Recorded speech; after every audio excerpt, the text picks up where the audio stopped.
That man was scamming his mama, trying to unalive his nephew, and who knows what else he was doing. Welcome to Sweetie Pie's A Deep Dive, okay? And the reason why I'm calling it that is because we're going to cover the whole show. We're going to cover everything that was going on leading up to the big finale, okay, is what I'm going to call it. So in part one, let's just get started, okay? So I was a big watcher of Welcome to Sweetie Pies. Me and my mom used to watch the show together. So some of this stuff I actually remembered, and it was good that I actually remembered it because, baby, I've been wiping footage off the whole internet. Like, videos that I know existed no longer exist. So let's deep dive. So, Welcome to Sweetie Pies was a reality show on OWN that followed a family. The family consisted of Robin Montgomery, who was an ex-professional background singer. She was not, like, her calling card was that she had been a background singer for Ike and Tina Turner. She was an original, like, Ikeette. However, which was confirmed because Tina and her, like, it was like some moments where, like, once she rose to fame where her and Tina interacted. So they would be like, girl, how are you kind of thing. So it was very much so confirmed. But the show consisted of her family, so her son Tim. The first couple of seasons consisted of her grandson Andre Montgomery. It consisted of Tim's baby mama, Janae. Tim had a son. His name was TJ. It consisted of her nephew, Charles, her niece, Monique, her sisters. It was 3 sisters. I know Janice is the baby sister. And the other 2 sisters, charge it to my head and not my heart. Because, like, I cannot remember Monique's mama's name or the other sister. And then she had a niece. And, baby, I loved her niece, okay? And the family would, like, cycle, and Mr. Bussy, who was her attorney or whatever. And these people, like, a lot of the family members would cycle in and out, but the consistent core group of cast members was Miss Robbie, her son Tim, Tim's baby mama Janae, her niece Monique, TJ, her grandson, and her nephew Charles. They were the consistent ones. And then, so this family, so Miss Robbie owned a restaurant. The restaurant was called Sweetie Pies, and it was based in St. Louis in the first couple of seasons, right?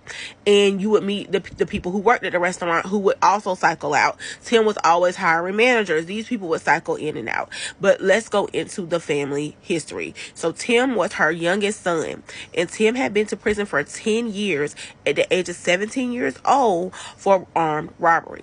The streets say, by the streets, y'all know I mean, like, Lipstick Alley and the blogs and things. They say that Tim was a menace at the early age. And the way the show painted Tim was to very much so be like a reformed ex-con, somebody who, like, the restaurant in the restaurant business and his family business is what gave him the will to not commit future crimes, right? And he was on the straight and narrow, and he was also, like, his life goal was to, like, use his restaurant to put other people on the straight and narrow. That was the whole concept of him, and that was supposed to be his whole mission or whatever, right? Now, you notice I said Tim is the youngest son because she had an older son. His name was Andre Montgomery Sr. Andre had been unalived in Los Angeles, California in 1995. His father was an old school R&B singer named Art Lassiter, who was a part of the Ike and Tina Turner Revue. So already Tim and Andre Sr. had 2 different daddies, okay? We're gonna get more into Tim's dad a little bit later down the line in this story, right? But Andre Montgomery Sr. was Andre Jr.'s dad, right? So Andre Jr.'s family, his mom had moved from Los Angeles after Andre Sr. passed away to Texas. And then because as Andre Jr. was getting a little older, she felt like it would be best that he was a part of his family, be with his dad's side of the family. Maybe his grandma could help him get kind of on the straight and narrow, right? And Andre Jr., which we knew him on the show as Dre, a big part of his plot was that he was trying to just, like, change his life. Like, He was a kid that had gotten into some trouble. He was some kid that had some disciplinary issues.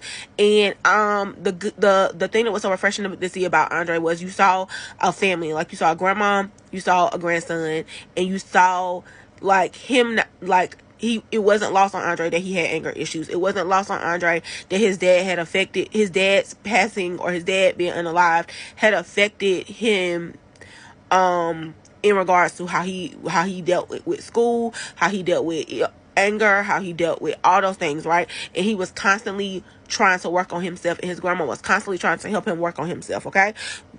That was like that was a big part of the show. And one of the cutest relationships was the cousin relationship between him and Charles, okay?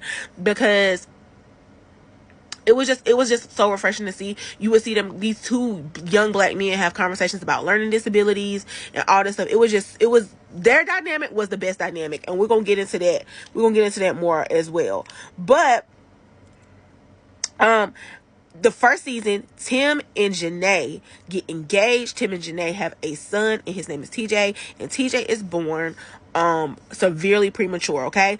And you see Tim, like, at first trying to be a good dad, trying to be a good husband, well, fiance to Janae, but you constantly you notice some undertones there where Tim is kind of like hands off, right? Very much not around, very much not helping Janae.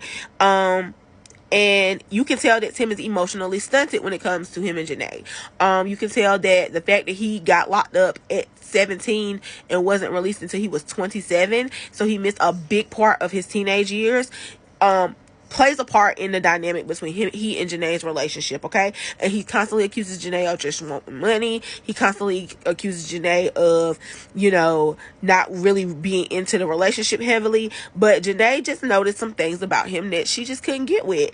I think the red flags were poking her in the face, but she got a bad edit. I'm a firm believer Janae got a bad edit on the show, and it played a part because Tim was the executive producer of the show, I think, because in season 2, you see that, like, Tim is basically kind of clocked out of the relationship. You see him constantly bringing, like, these women managers around that it's, like, these undertones of some type of, like, relationship, right, on the show. I remember this stuff. This is coming from memory, y'all, because I watch this show faithfully every Saturday. So you see what happens is Janae, they're like buying a house, right? They're trying to like buy their like forever home, basically. And what Janae does is she moves out the house. She packs TJ up because Tim is never coming home. He's never at home, right? And she's constantly complaining about that. And they pictured her as being a whiner, but no, like he was trying to build a restaurant. When actually, no, like this girl just has her baby. She is, the baby's premature. She's trying to get him developed and all the things, and she's trying to plan a wedding and be your wife, and you ain't even coming home. So Janae moved out the house. When Tim get back home, he realized Janae has moved out the house and moved into another house that him and her were planning on getting. But she says, you know what, Tim, I don't think you need to move in this house. I think you need to stay in the house that we were living in previously. I don't think you need to move in this house with me and TJ until you ready to come. And she said she was trying to give him like an ultimatum to kind of shape up or ship out and start coming home at night. But Tim didn't see it that way. Tim saw it as a get out of jail free card. And honestly, after that moment, you don't see her and him in their relationship. It never reconnects, right? During these early seasons in the show, they are like fighting to keep the St. Louis locations open because they are fighting eminent domain. So it was like so one of the locations was built in front of a hospital, and at the point when they got the location, Miss Robbie was thinking, oh, like the people that work at the hospital can come down for lunch, like it'll be an asset to the hospital and it'll be an asset to the business. However, the hospital wanted to do like some extended construction, and they were trying to tear down the restaurant, right? So that's going on. And then the staff, they're trying to like upscale the business, and a lot of the staff were people who were used to doing it the old way, and they were like, no, we're trying to get a centralized way so we can start franchising. So it was like a lot of like, we trying to do these new things and going on, as well as them just trying to fight with the city to keep the restaurants open, and stuff like that. So this is the first couple of seasons. This is part 1 of this video. These gonna be, I don't know how many parts these videos gonna be, y'all. Like, and I'm finna post a part. Welcome to Sweetie Pie's deep dive part 2. Baby, if y'all like the long videos, y'all finna get them, okay? So where I left off, again, we're doing a deep dive. So where I left off, we just was talking about the beginning of the show and the things that they was going through at the very beginning. Like I said, a lot of this is coming from memory. Some of this I had to like really scour the internet streets to get, because OWN is definitely like erasing or like getting a lot of the stuff that went on with this show, with this restaurant, off the internet. Okay, so Charles and Andre on the show. If you don't know anything about the show, Charles is Miss Robbie's nephew. Andre is her grandson, the son of her slain son, Andre's senior. Okay, Andre is not Tim Norman's son. Okay, so Charles and Andre kind of play like a freaking frat characters on like the show or whatever, right? When they were on the show. And you can tell Tim is very jealous of Charles and Andre and how Robbie treats them, because during Tim's life, like the early stages of Tim's life, Andre Senior's life, Robbie was on the road. Robbie was singing, and that was her career. And if you know the life of artists, that's not that's not a career that's filled with money. Okay. And then she was getting the restaurants off the ground during a lot of Tim's early life, and a lot of the time. Now remember, Tim was in prison by the time he was 17, so during a lot of Tim's early life, she was getting the restaurants off the ground. By the time the restaurants kind of started doing good, Tim was locked up, and he didn't get to experience the mink coat, designer bag, Aunt Robbie or Grandma Robbie that Charles and Andre were experiencing, right? He didn't, and so he constantly would talk on the show about them being spoiled. He would constantly talk on the show about how she was coddling them and how his life wasn't like that, and he was very jealous of particularly those two, and he would constantly pick at them. He was constantly bullying them, and you would notice right off the bat that Andre and Tim's relationship was not that of a uncle and nephew, where the uncle's brother was not alive, right? And he would be like, I'm trying to be a good role model for them, but you definitely didn't get those vibes. Like every once in a while you would see a moment between Andre and Tim that was like, okay, uncle and nephew, but most of the time it was incidents like the one I'm finna to describe. So I cannot find this clip anywhere, but I did find an old Lipstick Alley thread where somebody had posted the clip, and the clip has been taken down. But there is a clip where Tim puts hands on both Charles and Andre. Andre and Tim get in the car and rush to the restaurant where Miss Robbie is to tell Miss Robbie that they were minding their business. They wasn't doing nothing. They was just being young boys. At the time of the show, again, Andre might have been, during this time of filming, Andre might have been like 17, maybe 18. Charles, definitely during those times, was at max 21, but I don't even think Charles was that old. And they were just in the house being young boys, being boys of that age. Tim comes, I think they're at the house or at the restaurant, but the moral of the story is they were being young boys. They weren't doing anything bad. Maybe they might have been gardening, I don't know, but they weren't doing anything that was terrible. And nothing that an uncle would do this for. Tim comes in, goes off on them, and actually physically puts his hands on both Andre and Charles.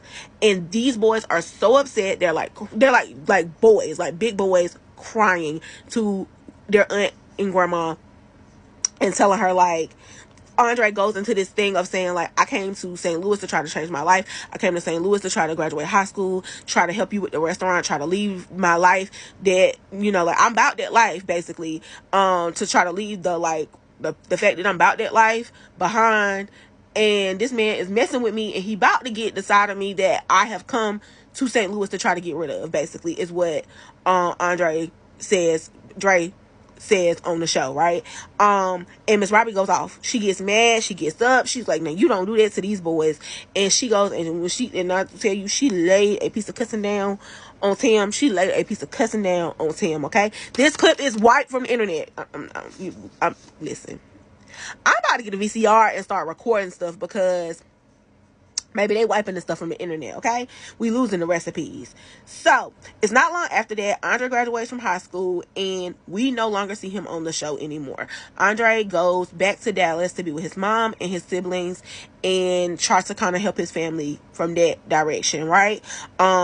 We like I said, from this point forward, we never see Andre alive on Welcome to Sweetie Pies anymore, outside of like clips. Okay, so this is when we move into the whole thing. The plot moves into Tim wants to be a restaurateur, and he is trying to franchise. He's opening restaurants left and right, everywhere. And this is when we get into he's using the Sweetie Pies name without permission, and the restaurants are being barely functional. So Miss Robbie is getting upset because he's using the Sweetie Pies name. People are going into the restaurants expecting the Miss Robbie product, expecting the restaurants to be up to her standard, and they're not. And she's like, no, let's take our time. Let's get these restaurants that we have in St. Louis running optimal, and let's continue to work on our franchise brand, and then we can move in smaller strides, is what she was trying to say.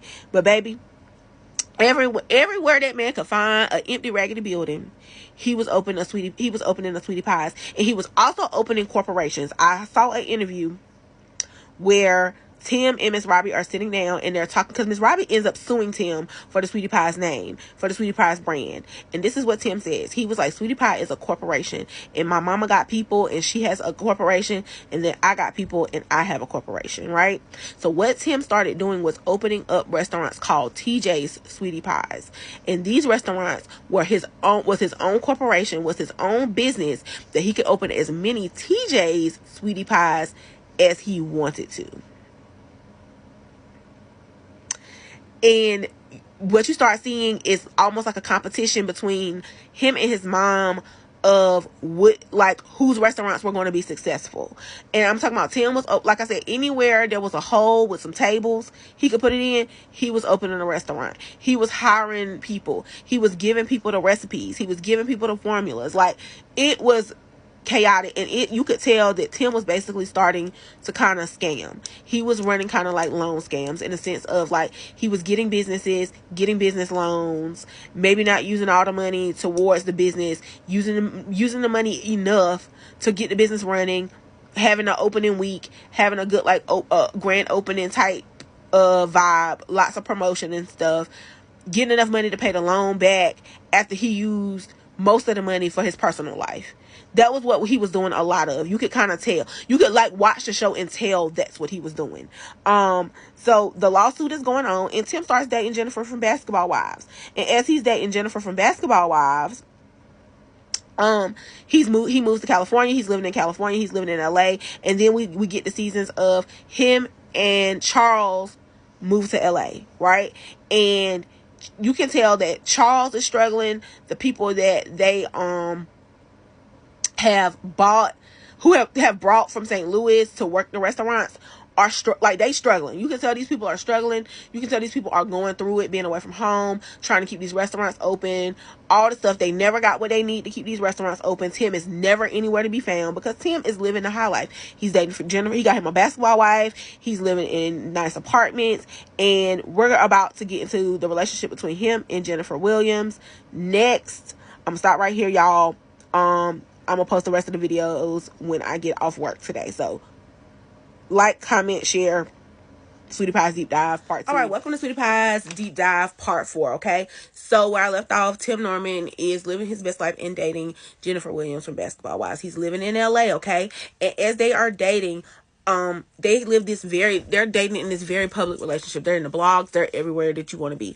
And Tim brings with him to LA because he's opening up restaurants in LA, right? There's the NoHo, which is the North Hollywood restaurant, and so many other restaurants, right, that he's opening, which is the point of the court case between him and his mom.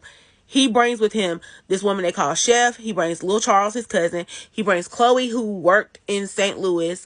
Bruce is somebody who also worked in St. Louis. And then there is Danielle, who worked in St. Louis, but she was basically not a restaurant hire. She was hired by the OWN network to kind of come in and be as this is going on, Jennifer Williams is popping up on the show and all the things, right? And she starts realizing that Tim is really maybe not for her, because they go on a date one night, and as they go on this date, she says she doesn't recall whether she saw the man, it was somebody she knew or what, but she receives text messages from him that night after the date, basically accusing her of flirting with the man, and him letting her know that if he had been like he used to be, he would have beat that man up. He would have that man and made her watch and told her, look what you made me do, look what you made me do. And if you know anything about Jennifer Williams, she was like, you know what, this is not for me. This man is no longer for me. So what happens is she breaks up with him. Tim accuses her of following him around LA and then slashing his tires.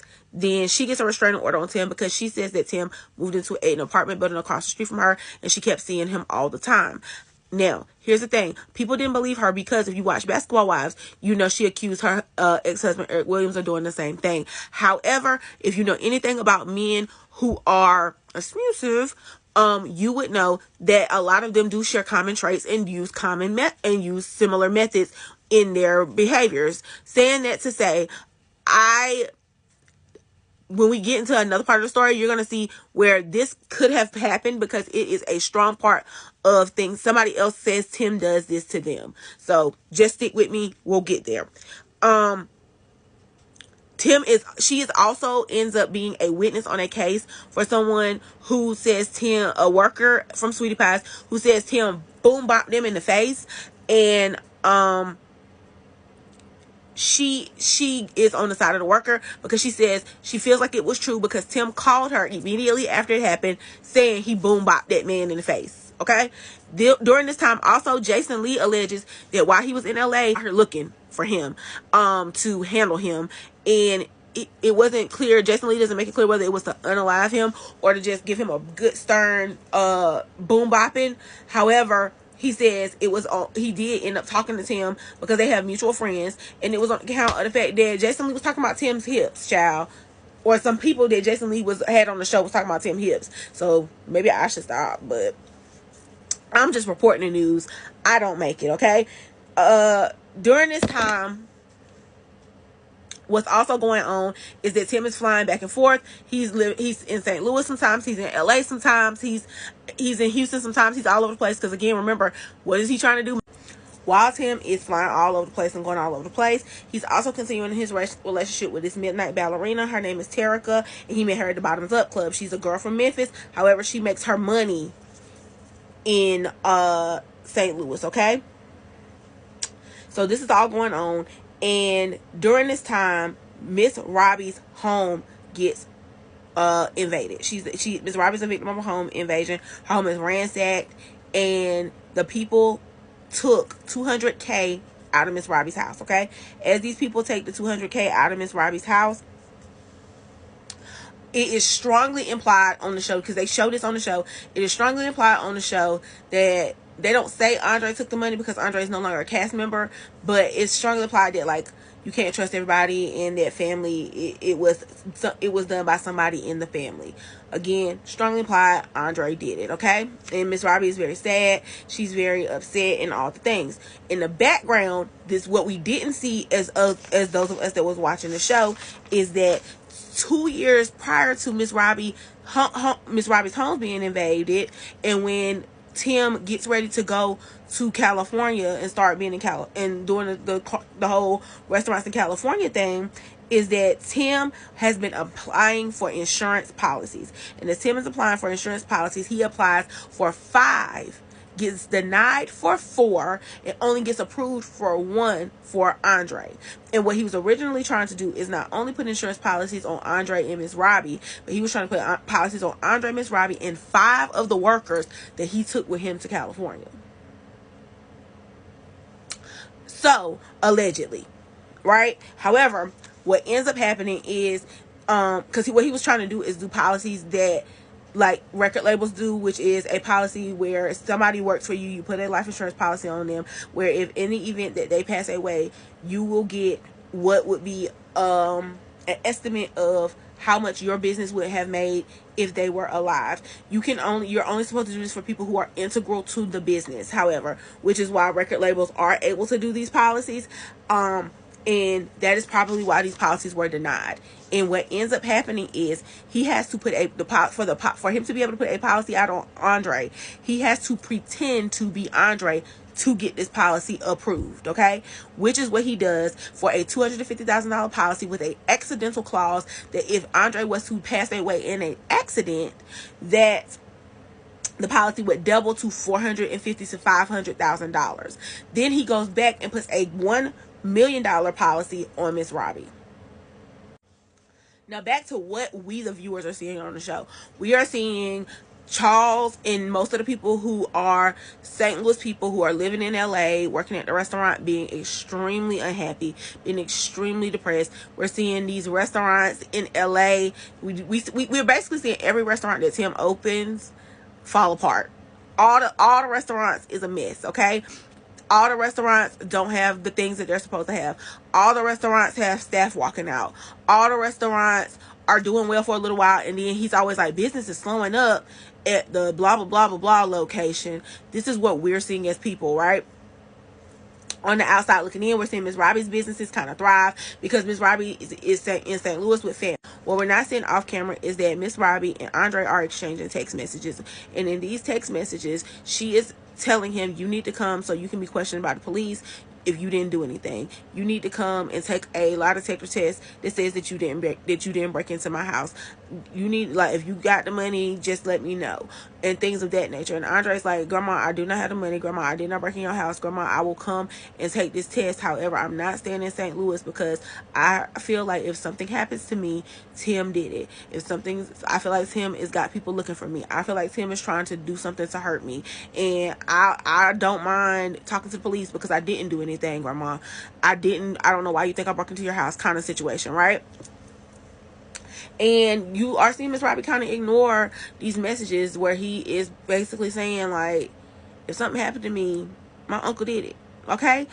And because at the urging of his grandma, at the urging of loving his grandma and wanting to be a good grandson, Andre does come back to St. Louis. And when he's back in St. Louis, he's still hitting up the streets because, I mean, it was his hometown as well. So he's hitting up the streets, as well as he comes and he goes to the police station to take the test that his grandma wanted him to take. But when he gets there, he had been gardening, so the police say you can't take the test because you've been gardening, so you got to come back the next day when you haven't been gardening. So that causes him, when he initially intended to only stay in St. Louis for like a day, come take the test and do the stuff and go back home to Dallas, it causes him to end up having to stay around longer.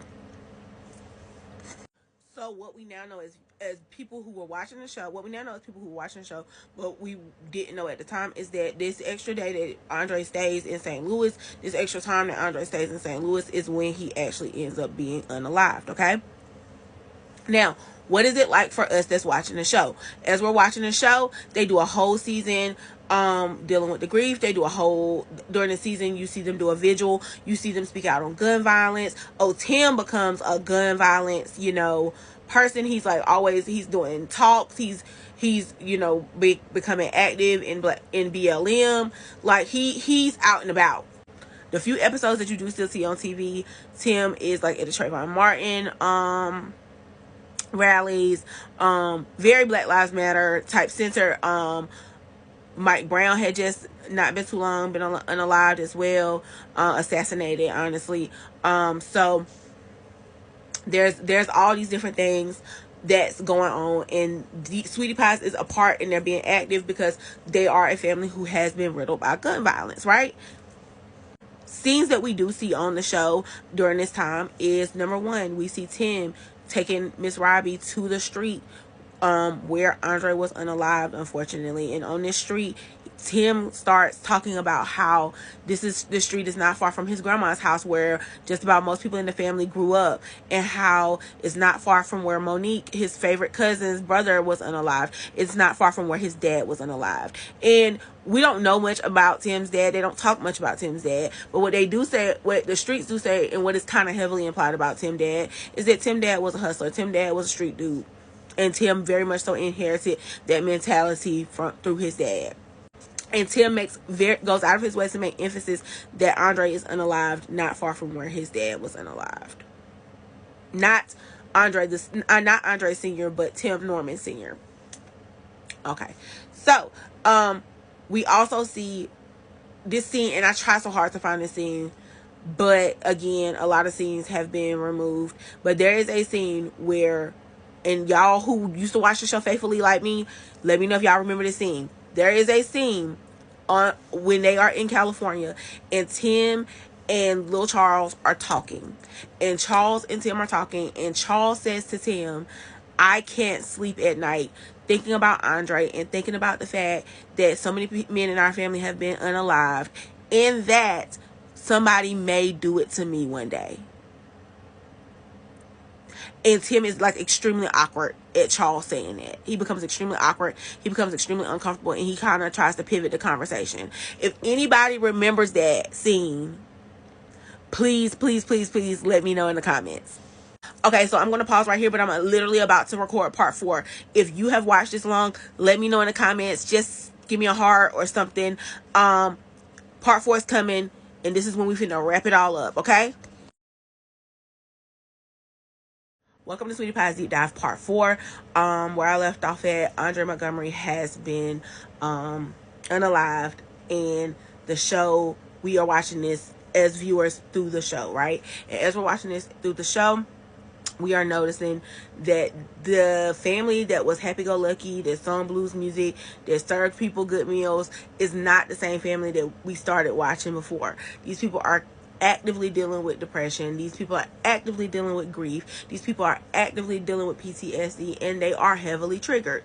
And as we're seeing this, it's noticeable most with Charles and Monique.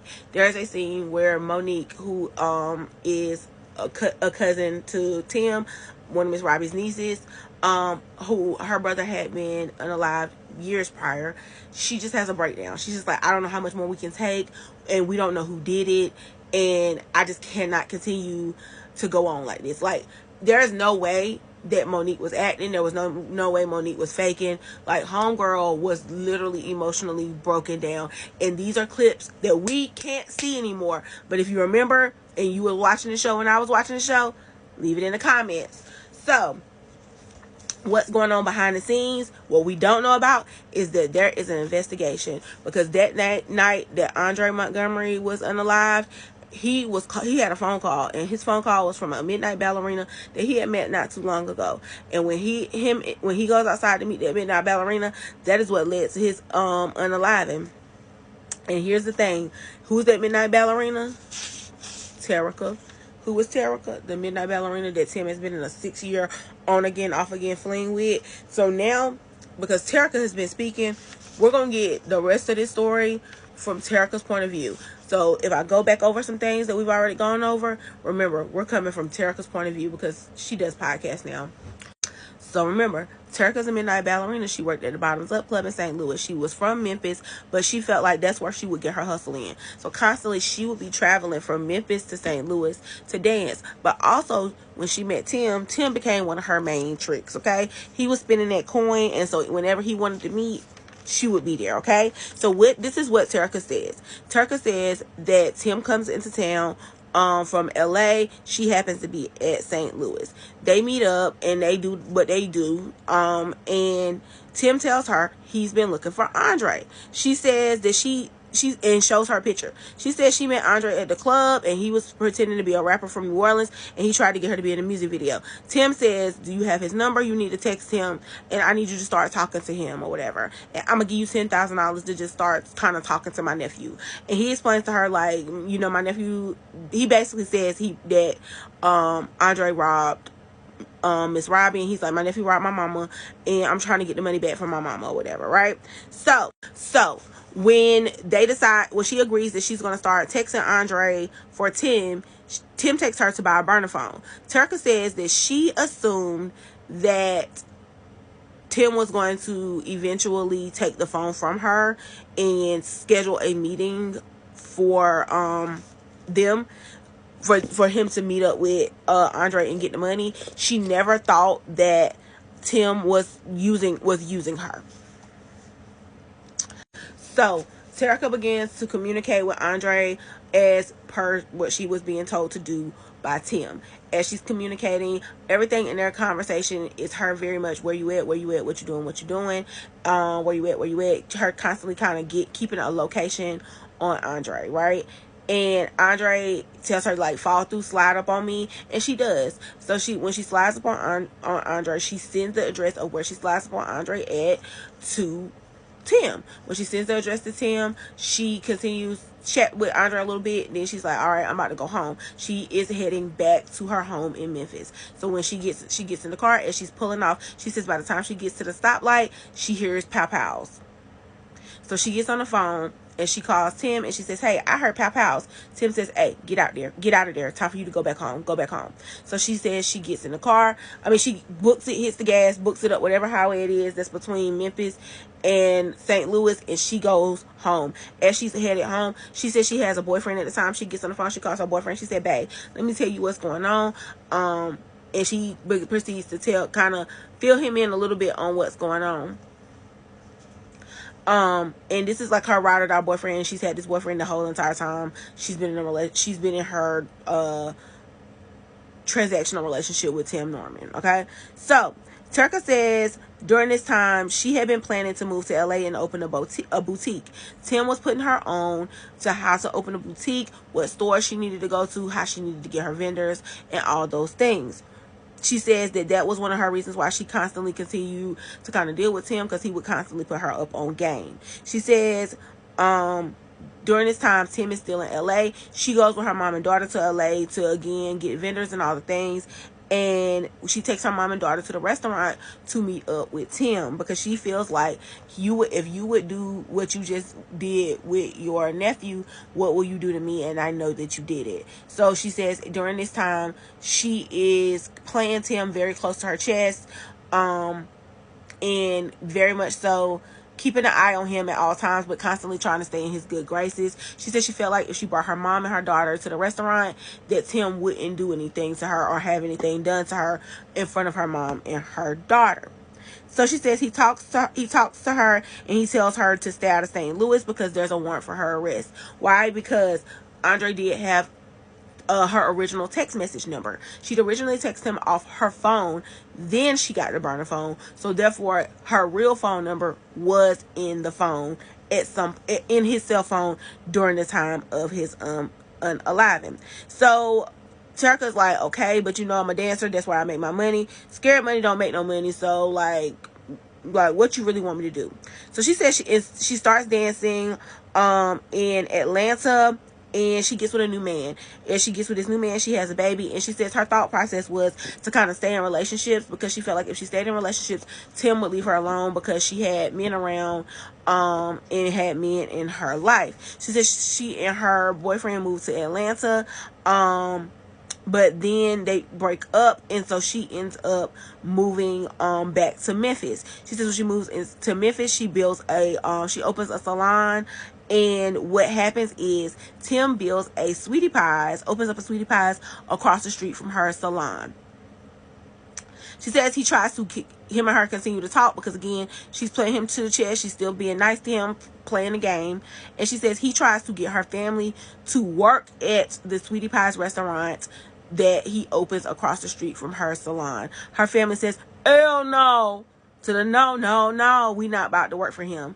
So she says during this time, she's like, you know what, I gotta get my bread up. So she starts going back to St. Louis and dancing. And Tim goes off. He is mad with her because he's like, I thought I told you to stay out of St. Louis. What you doing? You know how Tim talks. So she says when she gets to her home, there is a man. She sees her home has been broken into. She gets inside of her home and she sees that there is a man standing in her house with a pew-pew ready to pew-pew her. And she says that during this time, she decides to pack up her kids and she moves to Houston. When she moves to Houston, she keeping her head down. She just hustling, making her bread, and minding her business. And then she ends up moving back to Atlanta. When she moves back to Atlanta, she is just kind of keeping a low profile, but then she ends up moving back home and she stops dancing. When she stops dancing, she is doing lashes, getting her hustle on, and she ends up moving to Mississippi.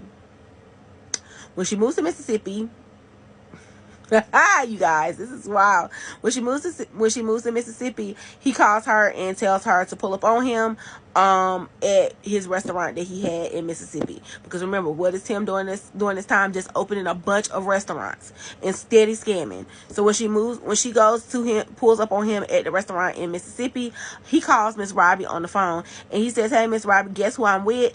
I'm with Alexis," and uses her dancer name. And she says, Miss Robbie is happy to hear from her. She's like, "Hey, Alexis, girl," and she starts talking to her. She was like, "Well, that's kind of weird because I only ever met Miss Robbie like once or twice when I was at her restaurant. Never met her through Tim.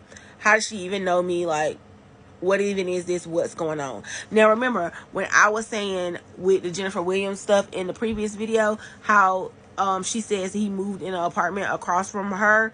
This is why I'm saying I feel like he really did do that, because if you notice, he moved into a restaurant across from Terica's salon, according to Terica, and then she's in Mississippi, he's in Mississippi, and he's always like, "Slide up on me, come through, let me talk to you, okay?" So she says when they meet up in Mississippi, this is when she asks him, "Hey, this situation with your nephew, like, what's going on? Like, are we good? Like, are we safe?" You know what I mean? And he says, "Oh, that's handled. That's over. You don't got to worry about it." She says, but in fact, she does have to worry about it because a week later, the FBI is beating down her door.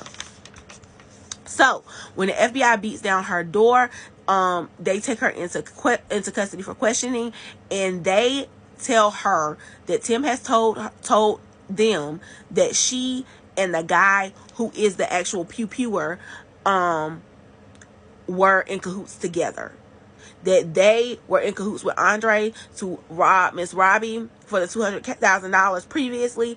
And when they did that, then they pew-pewed Andre because Andre didn't want to share the money with them. This is what Tim has told them. So they tell her that she is facing life, and she said, "You know what, I'm finna do snitch. I'm finna snitch. I'm finna tell on this man." So she proceeds to tell on Tim. And even then, she is still kind of facing the unaliving penalty, like the penalty. She's facing 25 years. And she is kind of scared. Okay, I'm gonna stop the video right here. We're gonna do part 5. And then, because this is an 11-minute video. Leave a heart if you watch this far. And when we get to the next part, this will be the finale. This is going to be talking about the court proceedings, and we will be talking about the last little bit of Terica's point of view and what she experienced, child. Part 5 of our Sweetie Pie's Deep Dive. This is the finale where we left off Terica, which is the midline ballerina, who kind of played the biggest part in this because she got Andre to come outside. She is now been arrested by the FBI, and she is called in to be one of the principal witnesses in Tim's case, right? When she gets to court, she ends up getting a lighter sentence because they found out Tim had gotten multiple women to try to set Andre up. One of the women felt bad about it and told Andre, "Hey, your uncle is got me communicating with you, trying to set you up." And it is said that Andre was going around and telling anybody who would listen to him, "If something happens to me, my uncle Tim did it," even down to the police. Wiley, because I found his name, Wiley, the insurance agent, he goes missing. He's also supposed to be a witness. He goes missing, but a text message between him and Tim does enter, where Tim tells Wiley we need to hurry up and put some speed on us getting these policies together because he's not about to be around long. That he is referring to is his nephew Andre. The pew-pewer, the actual person who did the unaliving, he is discovered to be a meth addict who already had current court cases pending. So he's like, "Hey," I tell him, because he only got $5,000 for the unaliving. Terica got $10,000 from Tim, and Tim gave the pew-pewer $5,000. The pew-pewer says, hey, I have some other cases pending, so if y'all can get rid of those other cases for me kindly, I'll tell y'all whatever y'all want to know. Tim tried to get his the Pew Pewers testimony thrown out because he was a drug addict, but the people was like, actually, we'll allow it. At the sentencing, Tim sends a letter to the judge but asks for it to not be read. Tim switches lawyers during the case many times. Tim maintains that he's innocent. The not guilty plea is what resulted in Tim ending up with a life sentence. Tim yelled in court, "I didn't do it," as loud as he could, and I don't think nobody believed him but his mama. And speaking of his mama, all of the restaurants, the Sweetie Pie restaurants at this point are shut down. It was said that the business at the St. Louis locations was slowing up during the case and during all of this that was going on. It was no longer a tourist spot. Also, the show was canceled, so it definitely was slowing up already, but it definitely slowed it down to nothing. So all of the Sweetie Pie restaurants, all of them that Tim had opened up, all of the ones in St. Louis have been closed, and now Miss Robbie is making feisty grandma music, very sexy grandma music, and hoping to eventually one day win a Grammy. That was my Welcome to Sweetie Pie's deep dive, my last part. Comment, like, share if you made it this far. Who are we talking about next? I'm thinking Gloria and Matt Barnes. Gloria Govan and Matt Barnes. And Derek Fisher, his teammate. What do y'all think? Who do y'all think we should do a deep dive on next? I'm responding to your comment with a video because I don't think I really talked about it. I talked about it, but I didn't really talk about it in my video. So originally she was facing the penalty. After she was facing the penalty, then her charge was going to be life, and then after life she ended up signing a plea bargain that where she was going to either get 0 to 25 years, meaning she was to do no time, or she was going to do anything from between no time to 25 years. Then it turned from 0 to 20 years, I think, somewhere along the line.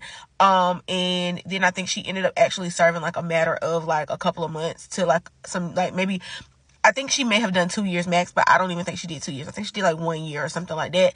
She didn't really say specifically. If you ever watch an interview with her or ever heard anyone talking about how she speaks, she speaks in a way that you kind of gotta really, really pay attention to hear what she's saying and to understand what she's saying. So if you don't listen just a little bit, then you'll miss something. So I might have missed some details there, but basically she did like a matter of like maybe like a couple of months to like maybe a year. I will say maybe she did do like a year. And she was saying that the reason why she ended up getting off is because, number one, she had been a victim of trafficking in her early teens.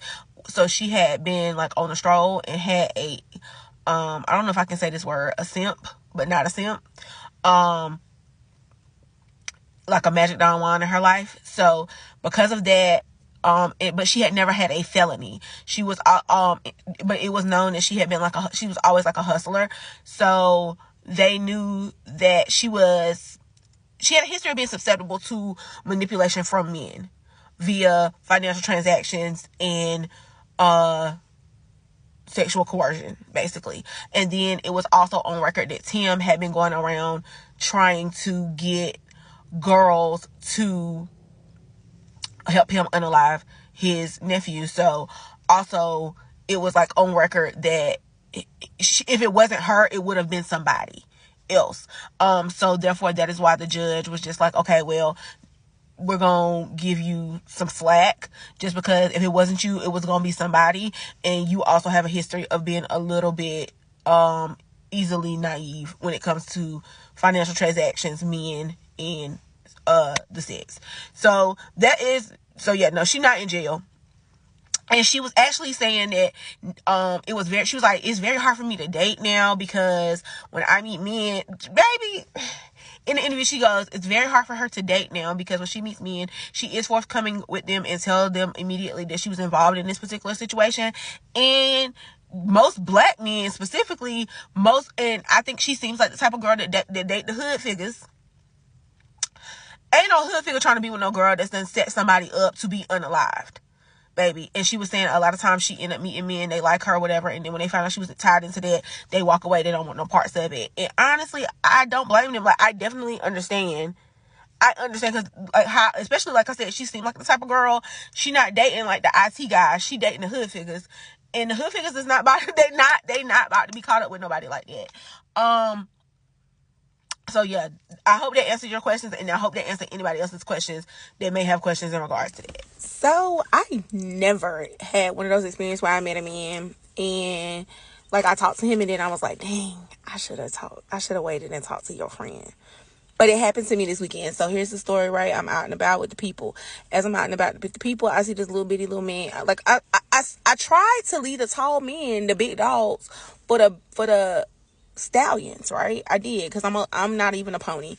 I am 5'3". So, 2 actually. The doctor humbled me. Anyways, that's neither here nor there. I tried to leave, the moral story is I tried to leave the big dogs for the stallions, right? So I be looking at the men that, lie and say they 5'10", right?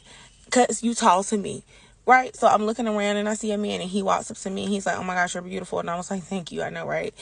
And I was like, well, I was going to say you look very nice too, whatever, because he had like really nice teeth, right? And we all know I don't play about teeth. So I was like, he has really nice teeth or whatever, right? Again, was there big dogs behind him? Yes. But I just was being polite. So after that, time goes on. After me and him had that conversation, we move on with life. I'm partying, I'm vibing. Eventually, my friend like, it's hot, let's go outside. We go outside. I see old buddy with the nice teeth again. I'm like, hi, how are you? I'm like, I think I said hey, or I think I just like kind of looked at him and hit one of these. Because like, this right here, if I do this right here, I'm smiling, but I'm not really smiling. I'm literally just putting my tongue on my back teeth, but it looks like I'm smiling. See, look. See? Okay. So I generally, when I see a man that I think is kind of cute or whatever, I'll hit him with one of them. And usually they respond to that. So anyways, my friend walk over there. I hear part of what's going on, whatever. She was like, but did you see who was with him? I was like, I did see them dudes that was with him. They was big dogs. And, I'm trying to chill, right? So I walk back by old buddy. He stops me. He's like, what's up? How are you? Like, what's your name? I tell him my name. He tells me his name. His name. We're talking, whatever. We're going back and forth or whatever. He hands me his phone. He was like, I'm having an event. I want you and your friends to come out. I'm like, okay, bet. Sounds good. As me and him are talking, he was like, you so fine. He was like, but I'm married and I can't really rock with you the way I want to rock with you. Like, I can't holler at you the way I want to holler at you. And I'm like, okay. Like, okay. I was like, I understand. I was like, that's fine with me. Like, sir, I'm not pressed. Panini, I will never be. So I'm like, looking at him, whatever, talking, whatever. So, because here's the thing. Married or not married, when a man asks me for my number, I give it to him because you'll never, y'all know. Anyways, so I move on with my night. I go inside. When I go inside, I notice that one of the big dogs is looking at me. And I'm like, dang, yeah. Right? And my homegirl, she's continuously talking to the big dogs. Like, continuously. She was like, they so cute. Da, da, da, da. I'm like, girl, yes. But, again, I ain't even a stallion, so I be chilling on the big dogs, right? I'm not trying to be Cardi B. I'm not trying to be so small and tiny and he be big and tall. You know what I mean? I'm not trying to be worn like a backpack. I'm free. That's my old life. Okay? So anyways, we get outside, we at the let out, right? So the people at the let out, we talking, we socializing, we cutting up. So that's when the big dog comes to me and he starts talking to me. And when he starts talking to me, he's talking that stuff I like. He's talking that tell me what to do type stuff. If you know, you know, right? And I'm like, you can tell me what to do, right? So me and him, we flirting, whatever. And he hugged me. And baby, when that man hugged me, I felt that in my, you know. So anyways, after that happens, then here come the married man. And he like, I'm gonna call you, like, I'm gonna text you, let me know that you got home safe. Did you get my message about the event? I was like, yeah. I was like, I got your text about the event. Like, I got your number in my phone. I ain't even saved it. Why? Because you're married. And only event he was trying to get me to go to was in South Carolina. Like, sir, you think you gonna get some coochie? You ain't even from South Carolina. You must be married in North Carolina, and you gonna not be married in South Carolina. Is that your intentions? Anyways, so I'm like, whatever. And I kind of like give him a little side hug. All right, going on, because baby, I done seen the big dog. The big dog done picked me up off the ground. I moved on. However, they were both in the same club. So let me continue the story. So me and my homegirl, we walk into the car, and as we're walking to the car, she's talking to the other big dog, and she's like, y'all have a good night. Whoop de whoop de whoop. And I'm like, yeah, y'all have a good night. And I look over at my man, the big dog, right? And I'm like, yeah, y'all have a good night. He getting ready to get on his bike. But as I'm looking, here come the married man. And he was like, yeah, you have a good night. Come give me another hug.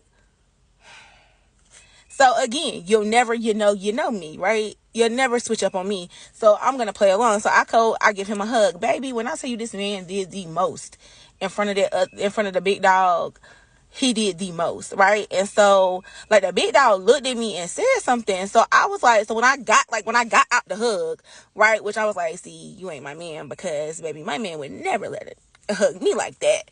So I was like, and so when I got out the hug, I walked over to the big dog and I was like, did you say something to me? Basically kind of like throwing the ball back in his court, you know? Did you, like, babe, did you say something? And he was like, no, I'm on the phone. But you have a good night though. Oh, okay. You on the phone. Have a good night. You right. I'm gonna have a good night. So I was like, I get in the car with my friend. I was like, friend, I should have never even talked to that married man and been polite. I should have just been like I usually do, going on, on my face. I was like, I shouldn't even talk to that little short man, because now I lost my ball. But then the next day comes, the married man texts me on some, good morning. Did y'all get home safe? What? I never responded. Why did I never respond? Because number one, you and the big dog together, you'll never tell my man that I'm talking to you, that I'm texting you. That's number one. And number two, you married. I'm not like, bro, you're married. I'm a free agent. I have no ball. Okay? So therefore, you're not about to be out here making it seem like me and you chatting. We're not chatting. We're not talking. We're not anything. So the next night, we go down to the function. I'm at the function, and time we walk in the door, who I see, the big dog. And my homegirl was like, you should go talk to him. She was like, come on, let's go talk to him. I'm like, okay. I go over there. He like, hey, friend. I'm like, hi, my love. He hugged me, whatever. I move on. Why? Because you're not my man. You're not my man either. Like, I wish you was my man, but you're not my man either. And then I never ever saw him and talked to him again. And then at the end of the night, he had another lady on his bike. Not my ball. I looked at my friend. I was like, that's not my ball, girl. I was like, I thought it was going to be my ball, but that's not my ball. So that's what I get. I should have never talked to his friend first. Lost my ball.